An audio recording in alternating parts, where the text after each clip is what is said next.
Mostly जितनी भी crane है जैसे हाइड्रा टेलीस्कोपिक क्रेन, यह वेट उठाने के लिए हाइड्रोलिक सिस्टम यूज करते हैं। लेकिन इन सब में से टावर क्रेन सबसे अलग है, जो वजन उठाने के लिए इलेक्ट्रिक मोटर को यूज में लेती है। यह जो आप क्रेन देख रहे हो इसी को टेलीस्कोपिक क्रेन बोलते हैं। यह मैक्सिमम 10 से 20 टन का वेट उठा सकती है हाइड्रोलिक प्रेशर से। लेकिन टावर क्रेन एक सिंपल सी मोटर की हेल्प से मैक्सिमम 100 टन तक वेट उठा सकती है। लेकिन वेट उठाने की कैपेसिटी दोनों ही क्रेन की हाइट बढ़ने पर कम होती जाती है। हम इस वीडियो में टावर क्रेन के कंस्ट्रक्शन और वर्किंग को डिटेल से समझेंगे, क्योंकि टावर क्रेन की मैक्सिमम हाइट 250 मीटर से भी ज्यादा तक जा सकती है। इसके अलावा हॉरिजॉन्टल लेंथ टावर क्रेन की 70 मीटर तक हो सकती है। अब समझना इंटरेस्टिंग होगा कि यह क्रेन इतनी हाइट पर कैसे अपने आप को बैलेंस करती है और कैसे वेट को लिफ्ट करती है। सबसे इंटरेस्टिंग बात, टावर क्रेन को इंस्टॉल करने के लिए सबसे पहले कंक्रीट और सीमेंट का एक स्ट्रॉन्ग फाउंडेशन तैयार किया जाता है जमीन के अंदर। तो यह क्रेन अपनी जगह से मूव नहीं कर सकती है। किसी भी बिल्डिंग को बनाने से पहले इसे इंस्टॉल किया जाता है और बिल्डिंग कंप्लीट होने के बाद ही वहां से हटाई जाती है।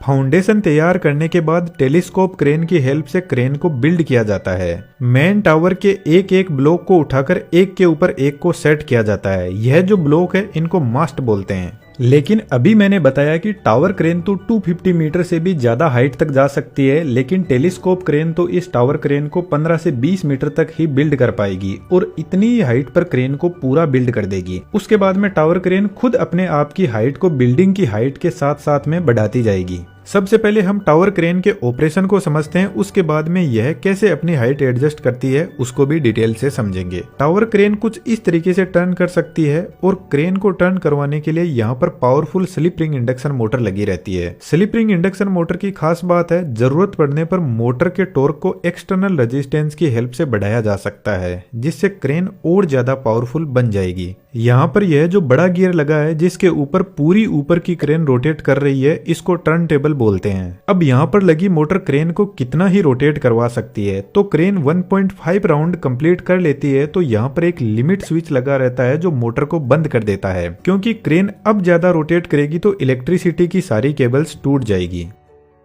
फ्रंट साइड में क्रेन की जिब होती है जिसकी लेंथ 70 मीटर तक हो सकती है और जिब को बैलेंस करने के लिए पीछे की साइड में काउंटर जिब लगी रहती है, जिस पर काउंटर वेट भी लगे रहते हैं क्रेन को बैलेंस करने के लिए। और क्रेन की जिब और काउंटर जिब को सपोर्ट करने के लिए पेंडेंट लगे रहते हैं जो टावर पीक से जुड़े रहते हैं। क्रेन का सेंटर ऑफ मास इस मेन टावर पर होना चाहिए, अदरवाइज क्रेन अनबैलेंस होकर गिर जाएगी। लेकिन टावर क्रेन में बहुत हेवी काउंटर वेट लगा रहता है, 15 से 20 टन मानकर चलो। तो जब क्रेन अनलोडेड कंडीशन में होगी तो काउंटर वेट क्रेन को स्लाइटली अनबैलेंस भी करता है।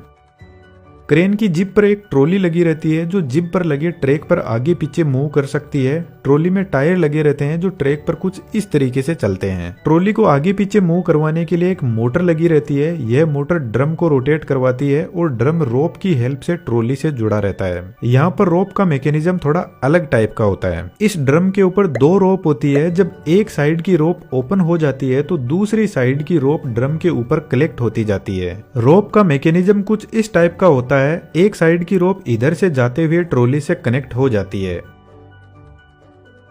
और दूसरी साइड की रोप भी ट्रॉली से कनेक्ट रहती है, जो जिप पर ऐसे चक्कर लगाते हुए वापस ड्रम के पास में पहुंचती है।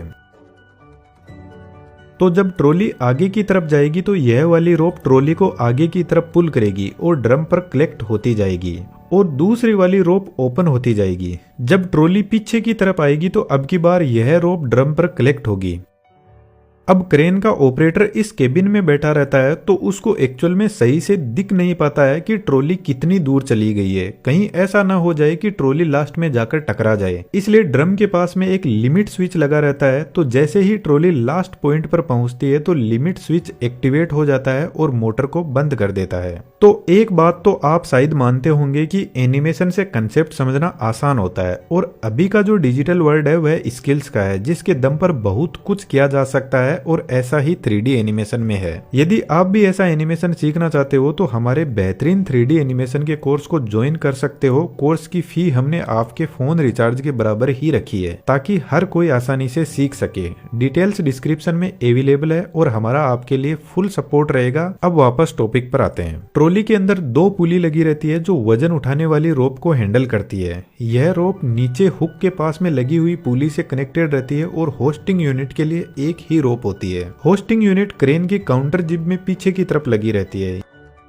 यहाँ पर भी एक powerful slip ring induction motor होती है जो गियर सिस्टम के थ्रू ड्रम से कनेक्टेड रहती है, क्योंकि यही मोटर 100 टन तक का लोड उठाती है। इसलिए इस मोटर के पास में एक ब्रेक यूनिट भी होती है जो वजन को होल्ड करने के काम आती है। मानकर चलो ये ब्रेक नहीं होगा तो मोटर वजन को उठा तो लेगी, लेकिन जैसे ही मोटर स्टॉप होगी तो वजन वापस नीचे चला जाएगा।